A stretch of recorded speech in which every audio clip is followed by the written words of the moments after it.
Euroregione News. DPCM, lockdown o lockbrain?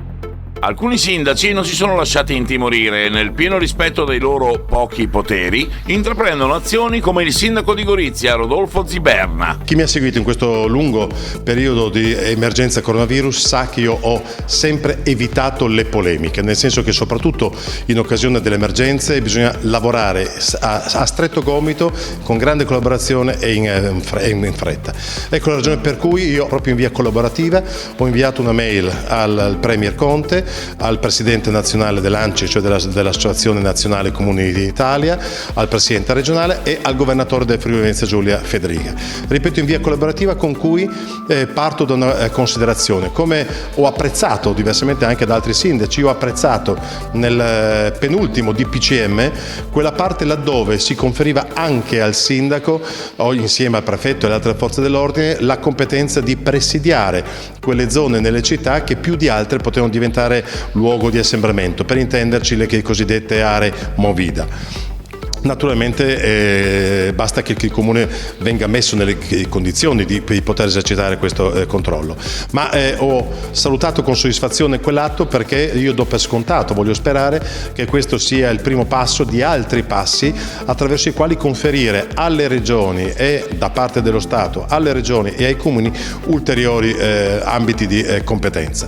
Però francamente quello che è accaduto con il DPCM di sabato scorso, di 2 giorni fa, non ho potuto evitare di rappresentare tutto il mio stupore, la meraviglia, la mia contrarietà al Premier, ma per un motivo estremamente semplice, perché ha adottato una misura unica per territori che invece vanno trattati con misure diverse.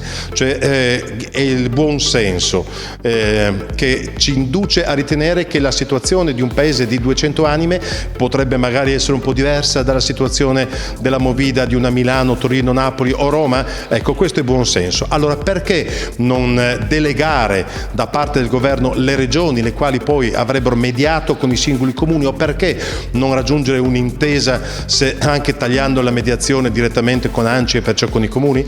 Ma avremmo ottenuto un risultato estremamente semplice. Ad esempio, per quanto riguarda la mia città Gorizia, e posso parlare solo per Gorizia, le palestre visionate, la piscina, che è stato oggetto anche di un incontro, di un sopralluogo da parte dei NAS, sono luoghi in cui le prescrizioni vengono rispettate alla lettera, scrupolosamente.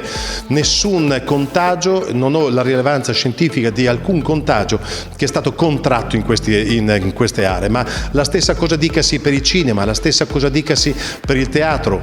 Mi sembra anche davvero assurdo imporre un lockdown dalle 18 in poi per i bar e per i ristoranti. Avremmo potuto anche mediare trovando orari diversi, perciò alle 22 come si era proposto, alle 23. Ecco, perciò una soluzione più morbida, ma soprattutto con la garanzia che nel caso in cui, se noi sindaci avessimo avuto, ma mi auguro quando noi sindaci avremo la competenza eventualmente di stringere le maglie di questa disciplina, l'impegno ovviamente va da sé del sindaco di chiudere a questo punto anche non soltanto le 18, anche le 16, le 15, le 14, cioè la misura che su quel territorio è più adeguata.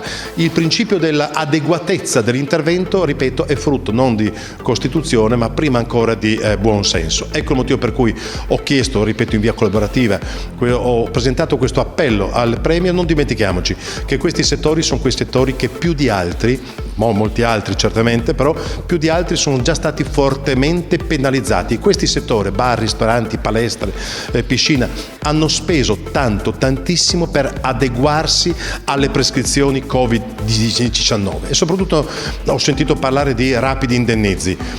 Questi settori non vogliono indennizi, questi settori non vogliono assistenza, questi settori chiedono semplicemente una cosa banale: di lavorare loro e la loro lunga filiera, perché un bar naturalmente non è soltanto il titolare, non sono soltanto i banconieri. i baristi, ma c'è una lunga filiera di tutti coloro che portano in questo bar tutto ciò che poi va naturalmente dato ai clienti. Perciò non assistenzialismo, destiniamo semmai queste risorse che il governo vuole destinare all'assistenzialismo a mettere nelle condizioni i comuni di esercitare questo controllo, e se necessario non a una certa ora, ma se necessario un bar sarà anche chiuso. Un bar che non osserva le prescrizioni a questo punto non le osserva né alle 20 né alle 18 né alle 14.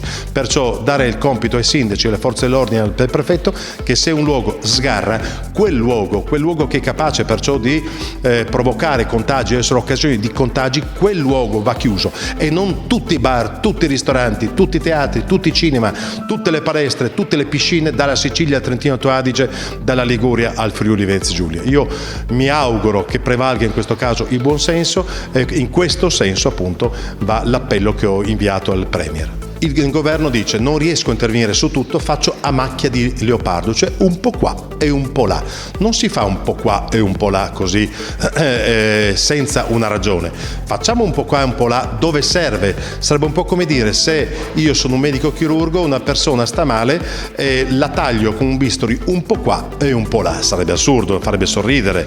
Non è meglio invece dare l'incarico non in tutta Italia di tagliare un po' qua e un po' là tutti i pazienti con i bisturi, ma dare l'incarico, come ovviamente accade, sto ironizzando, al chirurgo di tagliare soltanto laddove è necessario.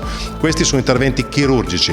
Diversamente io credo che stiamo rischiando davvero un lockdown, e soprattutto migliaia e migliaia di imprese non saranno più in grado di rialzarsi. Da Gorizia per Euroregione News, Marco Mascioli. Euroregione News.